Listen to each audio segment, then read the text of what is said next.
Hello everyone, আজকে আমি যাচ্ছি লাটাগুড়ি। হ্যাঁ হ্যাঁ, লাটাগুড়ি, তোমরা ঠিকই শুনেছ। আর এইদিকে আমি যার বাড়িতে যাচ্ছি সে নিজেও জানে না যে আমি তাদের বাড়ি যাচ্ছি। দিদিকে আমি আজকে সারপ্রাইজ দেব। তো চলো তোমাদেরকেও আমার সঙ্গে একটু ঘুরিয়ে নিয়ে আসি। আর আমি যাচ্ছি 5 দিনের জন্য। আমার একটা দুষ্টু মিষ্টি ভাগ্নি আছে, তোমাদেরকে কোনো এক ভিডিওতে অবশ্যই দেখাবো। আর দারুণ মজা হবে। আর আমার মতো তোমরাও কি ঘুরতে ভালোবাসো?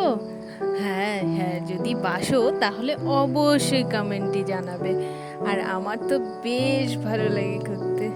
তো আর সত্যি বলতে আমার ওখানে যাওয়ার মেইন উদ্দেশ্যই হচ্ছে ঘুরতে যাওয়া, যার জন্যই আমি দিদির বাড়ি যাচ্ছি।